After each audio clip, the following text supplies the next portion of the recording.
Marahil kung ang pag-uusapan lamang ang isa sa pinakamasayang buwan para sa aming pamilya, iyon ay ang buwan ng September, sapagkat sa buwan na ito, ilan o apat sa amin ang nagdiriwang ng kaarawan. Ngunit sa buwan ding ito namin naranasan ang isa sa masasabi kong pinakamalungkot sa aming pamilya, at iyon ay ang pagpanaw ng aking pamangkin. At iyon ay noong September 7, 2019, patapos lamang ang kaarawan ni Lenlen. At nasabi ko na ako man sa pagkakataong ito ay nayanig ang pananampalataya. Nasabi ko na ako man sa pagkakataong ito ay halos magtanong sa Panginoon, bakit?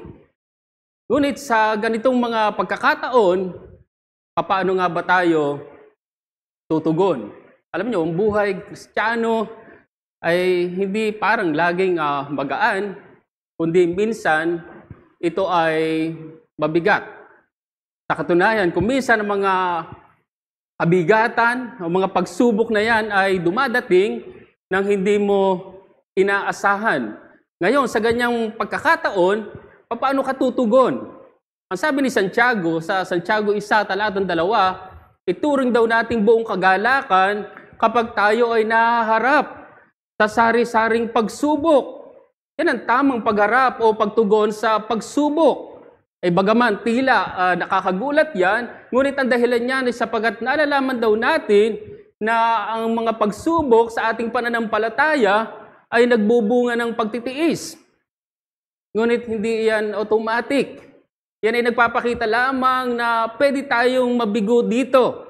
Kaya nga nakita natin sa ating mga nakaraang mensahe kung gaano kahalaga ang pagtitiis. Bagaman nga marahil meron tayong gantimpala na tinatanaw sa hinaharap, ngunit bago yon, kailangan mo munang pagtagumpayan o pagtiisan ang mga pagsubok na kaakibat nito. Hindi ito dahil nawawala ang kaligtasan, kundi ito ay patunay lamang na ikaw o ako ay tunay na ligtas.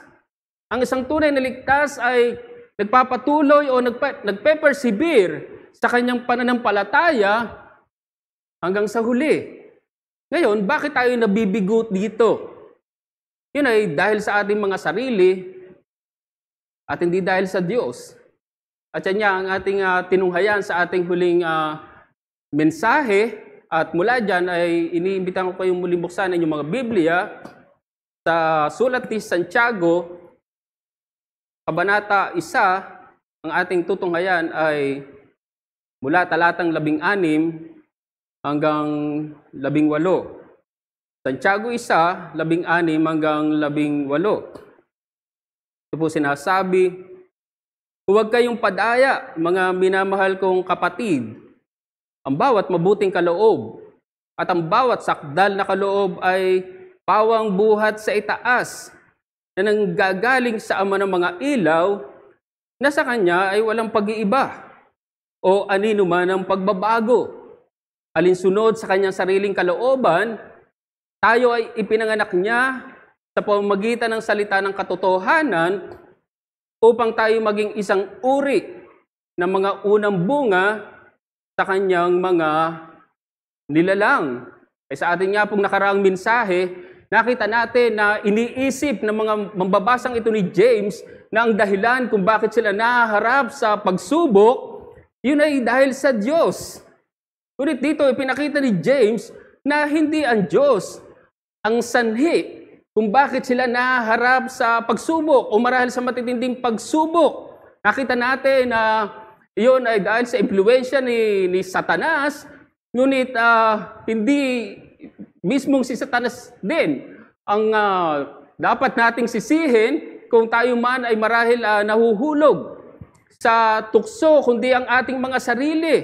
At yun ay dahil nagnasa tayo ng isang bagay na marahil hindi nararapat. At dahil dito ito ay nauwi sa kasalanan, at kapag ka nagpatuloy yung kasalanan na yon, ay talagang resulta niya na kamatayan. Ngayon, ang sinasabi dito ni James, ay wag daw silang padaya. So dito, mapapansin nyo na ang may problema lamang kung bakit sila nahuhulog sa tukso. Yun ay dahil sa kanilang mga sarili at hindi dahil sa Diyos. Ngayon, marahil may tatanong natin kung bakit tayo lamang ang marahil may problema at hindi ang Diyos ang sanhi kung tayo man ay nahuhulog sa tukso. Ay malinaw ang ating binasa. Ang sabi diyan, iyon daw ay dahil ang Diyos ang pinagmumulan ng bawat mabuting kaloob. Ay sa katunayan ay hindi lamang mabuting kaloob ang binanggit diyan, kundi sakdal na kaloob. Perfect gift. Ay pag inisip nyo, perfect gift, ay ano pang masasabi nyo doon? So mapapansin nyo kung gaano kabuti sa atin ng Diyos. Hindi niya nais na ang sinuman ay mahulog sa tukso o makaranas ng marahil hindi mabuti sa Kanya. Ang aking mensahe ay, dahil ang Diyos ang pinagmumulan ng bawat mabuti at sakdal na kaloob, walang dahilan na magpadaya ang sinuman. Dahil ang Diyos ang pinagmumulan ng bawat mabuti at sakdal na kaloob, walang dahilan na magpadaya ang sinuman. Nabanggit ko na ang pagsubok ay hindi automatikong nagbubunga ng pagtitiis. Yan ang dahilan kung bakit tayo pinapahingi ng karunungan kung tayo ay nagkukulang nito. Ang dahilan niyan ay upang maharap natin kung ano man yung mga pagsubok na kinakaharap o marahil pwede pang dumating sa atin. So, dyan pa lamang sa talatang 5, pinapahingi tayo ng karunungan, ay may isip nyo agad na ang Diyos ang pinagmumula ng bawat mabuting kaloob at bawat sakdal na kaloob. Gustong ipakita sa atin dyan na ang Diyos o ang nais sa atin ng Diyos ay kung ano yung makabubuti sa atin at hindi yung makakasama. Ngayon, sa panumparaan natin makikita o mapapatunayan na ang Diyos ang pinagmumula ng bawat mabuti at sakdal na kaloob na dahilan para tayo ay hindi padaya. Sa dalawang bagay, mga kapatid. Una, sa pamamagitan ng hindi nagbabagong katangian ng Diyos. Sa pamamagitan ng hindi nagbabagong katangian ng Diyos. At pangalawang bagay, sa pamamagitan ng pagliligtas sa atin ng Diyos. Sa pamamagitan ng pagliligtas sa atin ng Diyos. So yung unang bagay na marahil pwede nating masabi kung gaano kabuti sa atin ng Diyos na siya yung pinagmumula ng bawat mabuting kaloob, bawat sakdal na kaloob sa panong paraan. Makikita yung bagay na yon, ano yung mga patunay noon. Una, sa pamamagitan ng hindi nagbabagong katangian ng Diyos. Ay dito, kung mapapansin nyo lamang na ipinakita ni James na ang ating Diyos ay manlilikha. At partikular na tinukoy dyan, na siya daw yung lumikha ng mga ilaw. Ano yung mga ilaw na iisip natin dyan? Ay marahil ang halata ay yung araw, buwan, marahil mga bituin. At dito gustong ipakita na kahit daw yung mga bagay na tila hindi nagbabago, araw, buwan, mga bituin, ay nagbabago pa rin.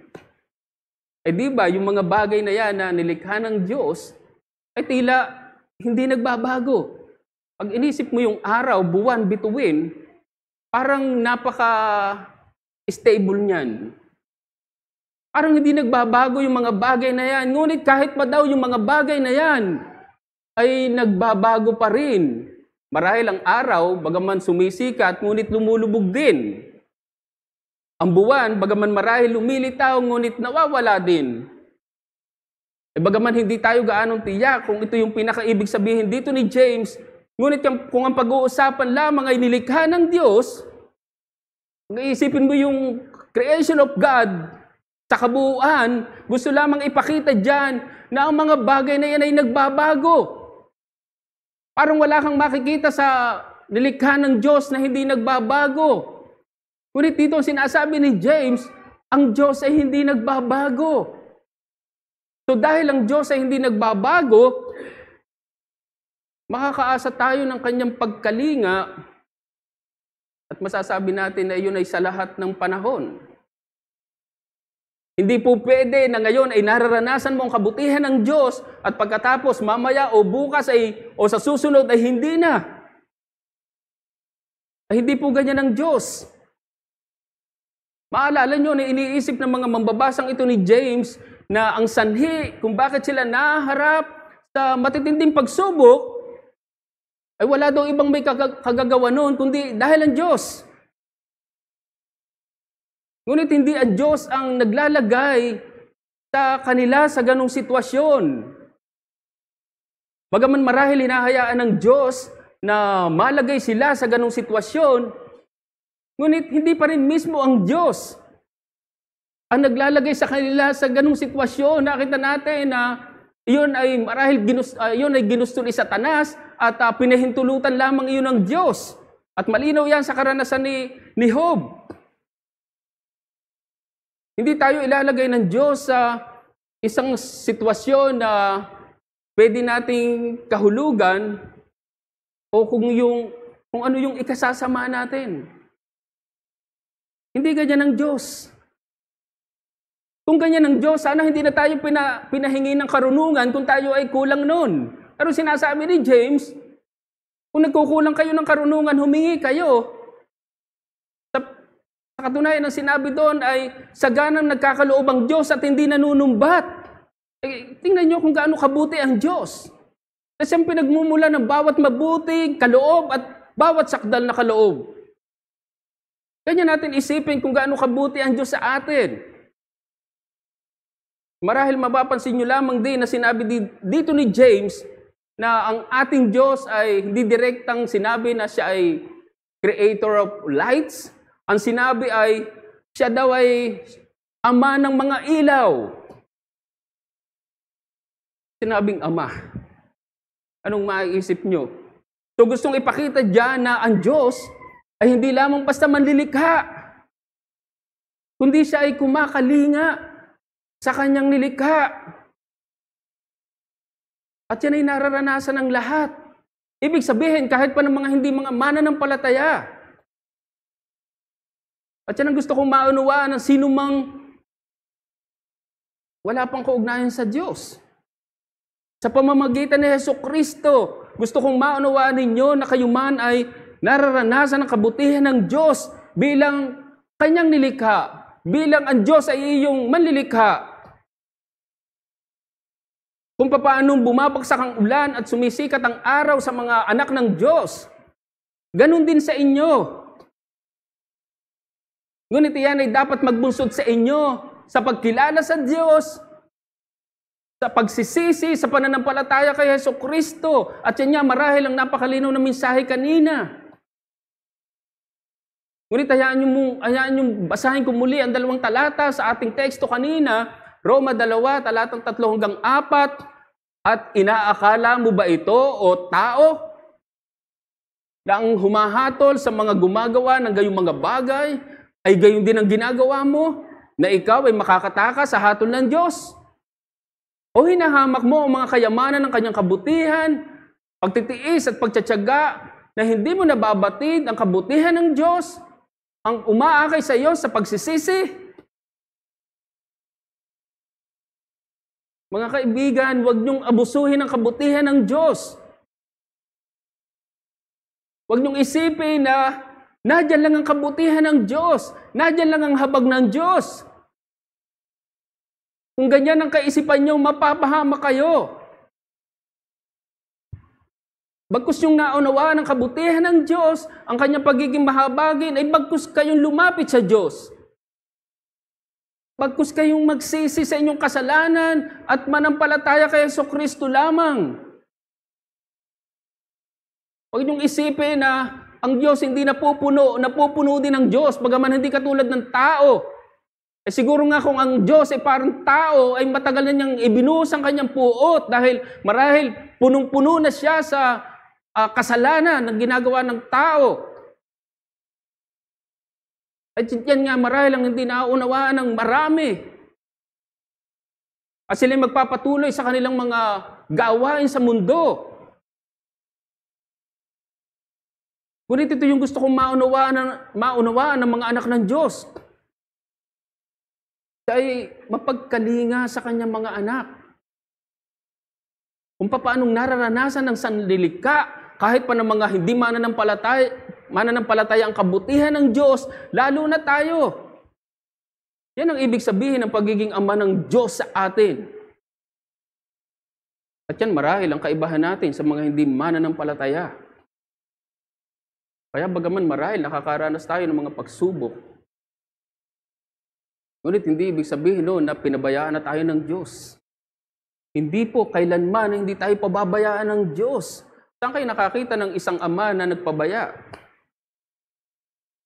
Bagaman totoo na nangyayari yan sa mga ama sa lupa, marahil mayroong hindi mabubuting ama sa lupa, marahil tayo man masasabi natin hindi naman tayo gaano nagiging kabuting ama. Ngunit, hindi ganyan ang ating Ama sa langit. At kung hindi mo naunawaan yan, baka dinadaya mo ang iyong sarili. Alam niyo, hindi natin maitatanggi ang kabutihan ng Diyos sa atin. Sa bawat araw o panahon, nararanasan natin yan. Lamentations chapter 3, verse 23, sa unang bahagi, they are new every morning. Anong binanggit doon? Tinutukoy doon. Compassions. Mercies. Hindi nga lang compassion o mercy. Compassions. Mercies, plural. Marahil napakadami. Napakasagana. So, meron bang panahon sa ating buhay na hindi natin nararanasan ang kabutihan o pagkalinga ng Diyos? Bagaman marahil mayroong panahon sa ating buhay na parang hindi natin makita ang kabutihan ng Diyos. Ngunit hindi yun totoo. Kaya nga marahil sa halip na pagrereklamo ay pagpapasalamat ang iukol natin sa Diyos. Ngunit kung minsan nga ay sa halip na pagpapasalamat, puno tayo ng pagrereklamo sa Diyos. Ako man masasabi ko na marahil sa halip na mapuno ng pasasalamat sa Diyos, puno ng pagrereklamo sa Diyos. Minsan parang nakakayabang, hindi ako mareklamo. Marahil pwede kong masabi na mas mareklamo ako kaysa sa pagiging mapagpasalamat sa Diyos. At ganyan marahil tayo. Marahil isang kayabangan na para bagang mapagpasalamat tayo sa Diyos. At marahil kung nakapagpapasalamat ka sa Diyos, marahil biyaya lamang pa rin iyon ng Diyos. Walang panahon sa ating buhay na parang pinabayaan na tayo ng Diyos. Ngayon, wala tayong nakikitang araw. Kung minsan hindi mo nakikita ang pagsikat ng araw, ngunit hindi ibig sabihin na bagaman walang pagsikat ng araw, ay walang araw. Nadyan lamang yung araw. Ngunit sabihin na nga natin, nawawala o nagbabago din ang araw dahil kung siya man ay sumikat, lulubog din siya. Ngunit ang Diyos, kailanman ay hindi mawawala o magbabago. Ang hamon sa atin ay kilalanin mo ang hindi nagbabagong katangian ng Diyos sa pamamagitan ng kanyang pagkalinga o pagtutusto sa iyo sa lahat ng panahon.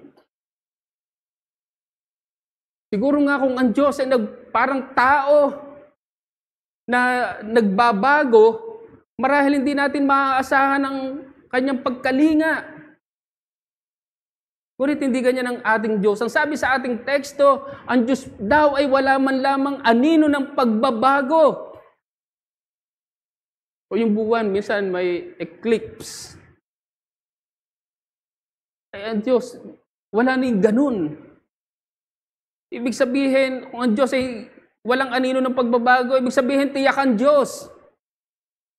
Hindi siya kagaya ng tao na walang katiyakan.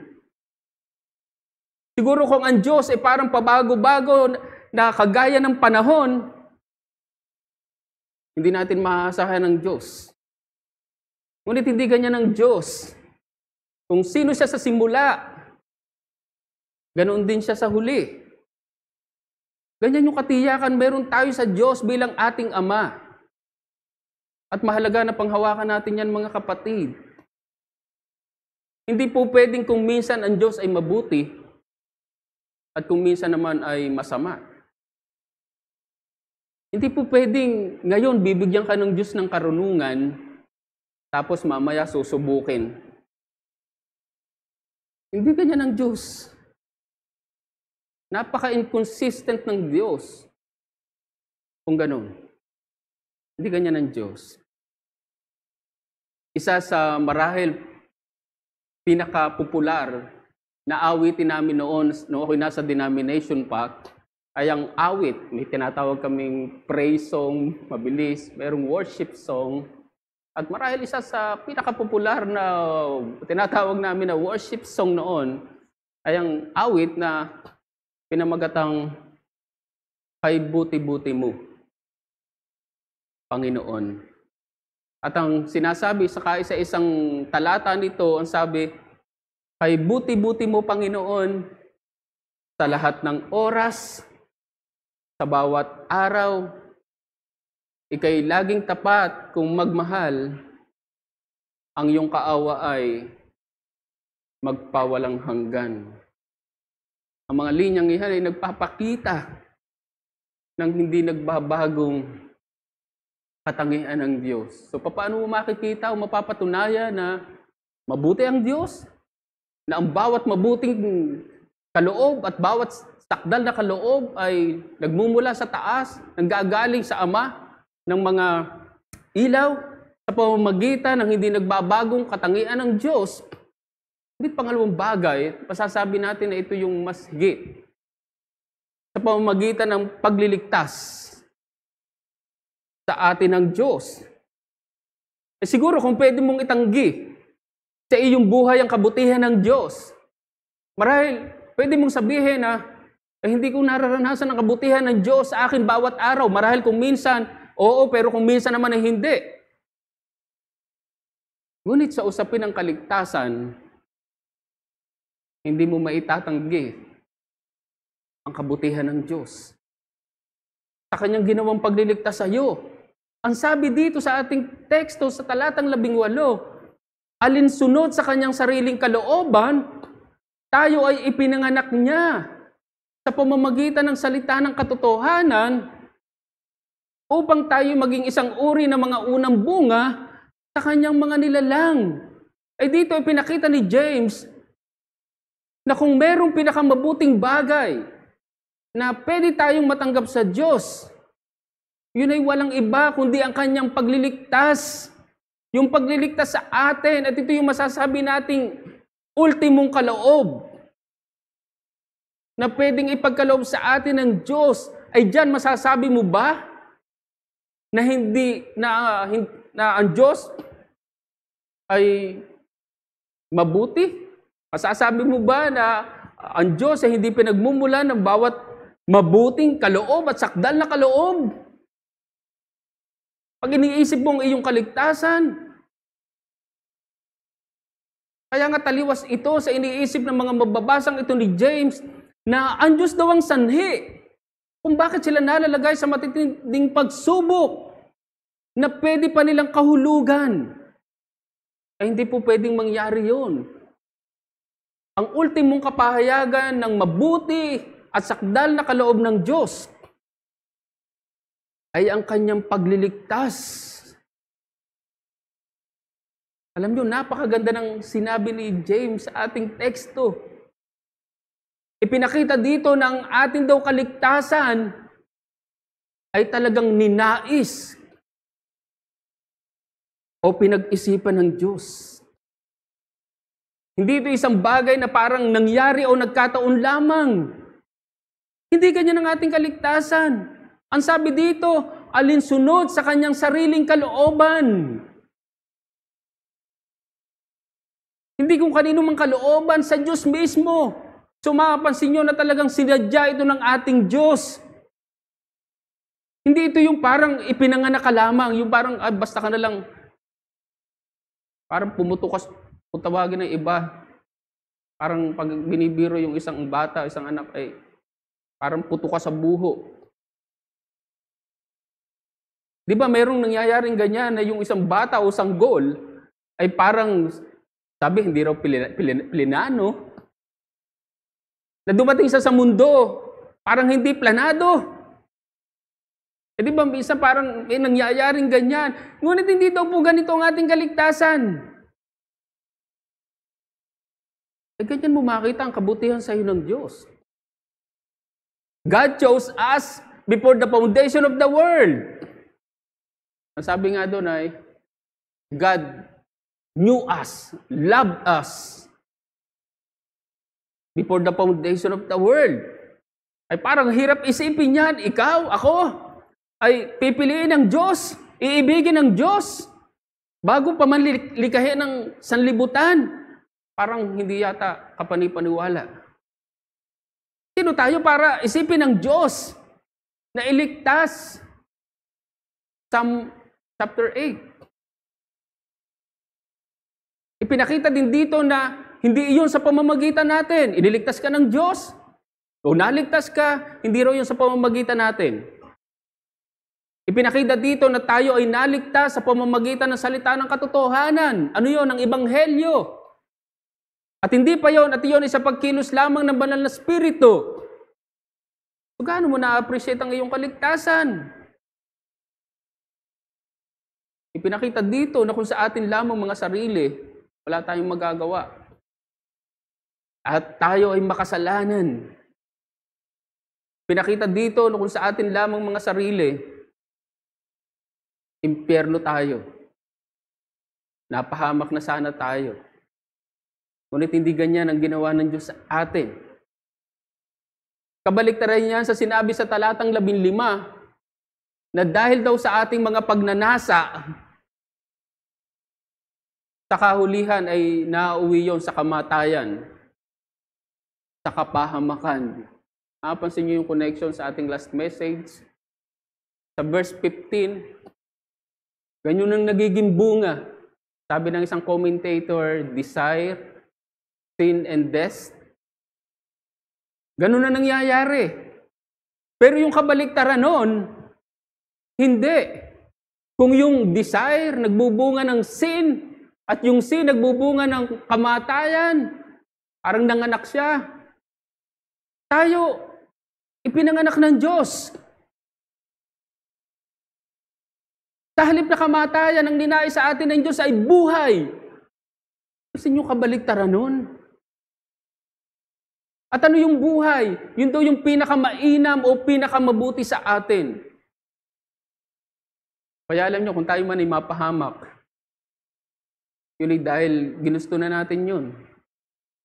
Hindi na ang Diyos ang gumusto noon, kaya minsan pa nais kong tawagan ng pansin ang bawat isa na naririto, kung ako may kinakausap dito, na wala ka pa sa talukbong ng biyaya ng Diyos, maging sa inyo na nakakapakinig o marahil nakatutok ngayon sa pakikinig sa mensaheng ito. Gusto kong sabihin sa inyo na kung kayo man ay mapahamak, yun ay dahil ginusto nyo yun. Walang ibang gumusto noon. Kaya sana wag dumating yung panahon na sisihin mo ang Diyos. Sana hindi dumating yung panahon na sinisi mo yung isang Kristiyano, isang mananampalataya. Sana hindi dumating yung panahon na parang may sisisihin ka dahil marahil napahama ka.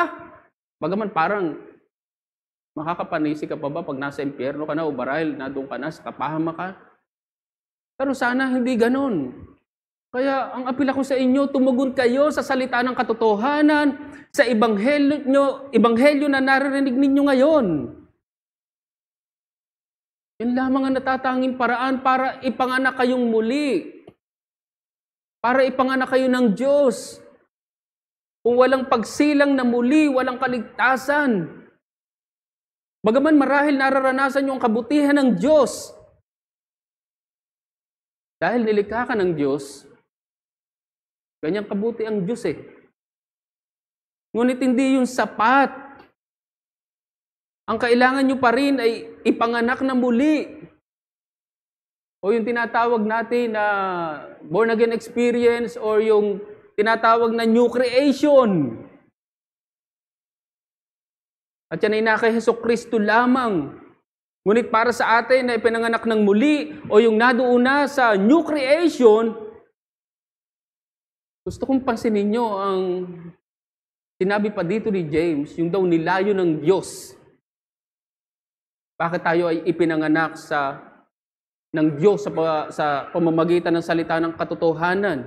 Ang sabi sa ating teksto, sa huling bahagi, upang tayo daw ay maging isang uri ng mga unang bunga sa kanyang mga nilalang.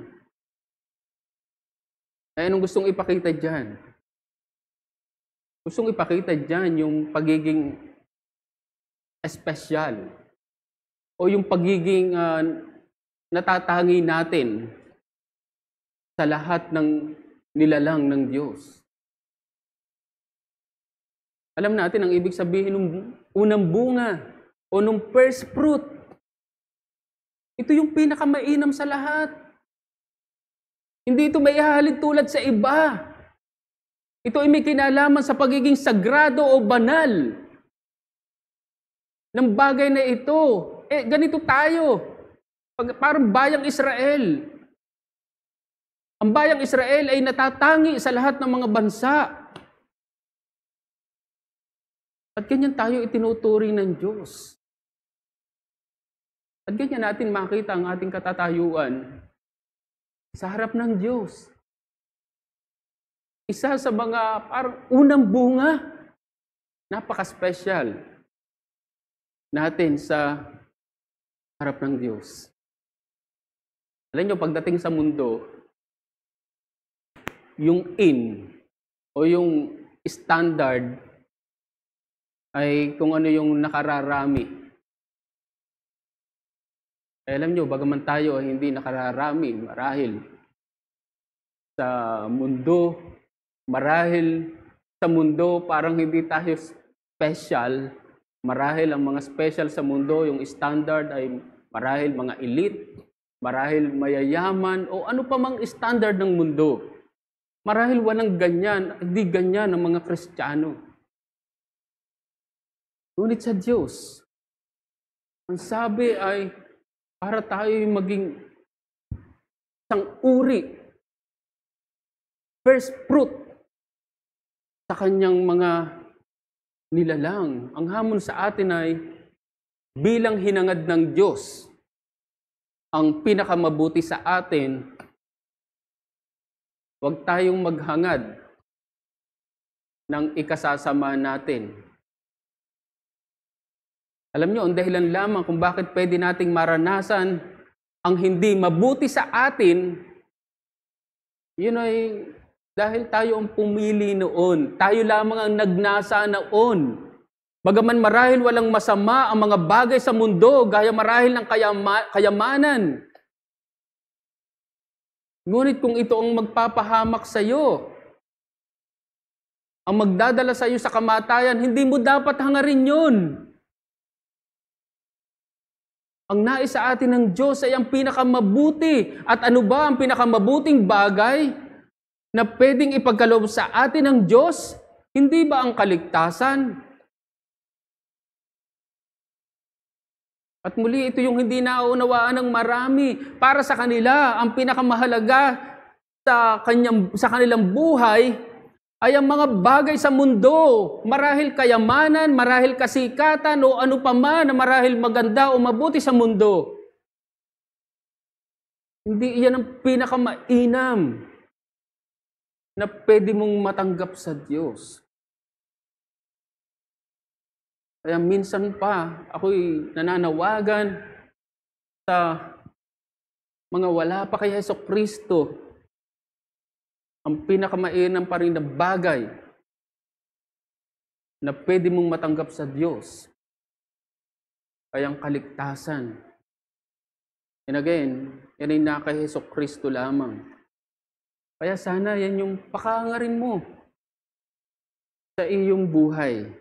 Sana wala nang iba pa. Sana walang hihigit pa sa bagay na yon. Alam niyo, nung si Augustine ay hindi pa mananampalataya o hindi pa nagiging mananampalataya, ang pinaka-ninanais ni Augustine sa kanyang buhay ay ang maging isang mahusay na rhetorician, maging mahusay sa larangan ng rhetorics. Yan ang dahilan kung bakit siya pumunta sa Roma, sa Italia, ngunit doon ay na-encounter niya si Ambrose ng Milan. At sa kalaunan niya ay naligtas si Augustine. At masasabi natin na iyon ang pinakamabuting bagay, pinakamainam na bagay na natanggap ni Augustine sa kanyang buhay. Marahil hindi masama na maging mahusay sa larangan ng rhetorics, magaling magsalita si Augustine. Ngunit hindi iyon, kundi ang pinakamainam pa rin ay yung ipanganak na muli. Ipanganak ng Diyos sa pamamagitan ng salita ng katotohanan, ang Ebanghelyo. At sana ito yung pakahangarin nating lahat. Hindi ka man mananampalataya o bilang isang mananampalataya. Ang ating aawitin ay pinamagatang dakila ang Ebanghelyo ng Diyos. At tunay nga po na napakadakila ng Ebanghelyo ng Diyos dahil sa pamamagitan nito tayo ay ipinanganak ng Diyos. Tayo ay naligtas, sabi sa unang talata, dakila ang Ebanghelyo ng Diyos. Ang galit niya pinawi ni Jesus. Parusa ay inako niya sa krus. Patawad niya ay nakamtan ng lubos. Bilang tugon, awitin natin, dakila ang Ebanghelyo ng Diyos. Nalangin po tayo. Dakila naming Diyos, aming mabuting Ama, tunay nga po na papasalamat kami sa iyo sa katotohanan na ikaw ay mabuting Diyos, hindi niyo nais o nanaisin sa amin ang masama o makakasama sa amin. Tunay na kita namin na ikaw ay Diyos na hindi nagbabago, kung paanong ikaw ay mabuti. Sa simula, ito ay patuloy naming nakikita at nararanasan sa aming mga buhay sa lahat ng panahon. Kaya kami nagpupuri sa iyo, nagpapasalamat sa katotohanan ito at nakakita nga namin kung gaano ka naging mabuti sa iyong nilikha, sa kahit pa sa mga hindi kumikilala sa iyo, sa mga taong hindi mapagpasalamat sa iyo, ngunit sila man ay nararanasan ang iyong kabutihan. Ay nawa ito ay minsan pang magudyok sa kanila na tunay na kilalanin ka sa kanilang mga buhay at kami naman bilang mga anak nyo ay lalo nyong punuin o bigyan ng dahilan lalong magpasalamat sa iyo dahil sa iyong kabutihan sa amin na aming patuloy na nararanasan sa aming buhay sa bawat araw, sa lahat ng panahon at lalo higit Panginoon, salamat dahil nakita namin ang iyong kabutihan ng iyong ninais na kami ay iyong ipanganak. At yun ay dahil sa salita ng katotohanan ng Ebanghelyo. Yun nagpapaalala sa amin na kami ay hindi karapat-dapat sa iyo, kami mga makasalanan. Ngunit iyong kinahabagan. Kaya salamat sa mga katotohanan ito, Panginoon, na aming minsan pa ay natutunan at paalala sa amin sa mga oras na ito. Kaya pinupuri ka namin minsan pa. Pinapasalamatan. Ito po ang aming panalangin sa pangalan ng aming Panginoong Jesus. Amen.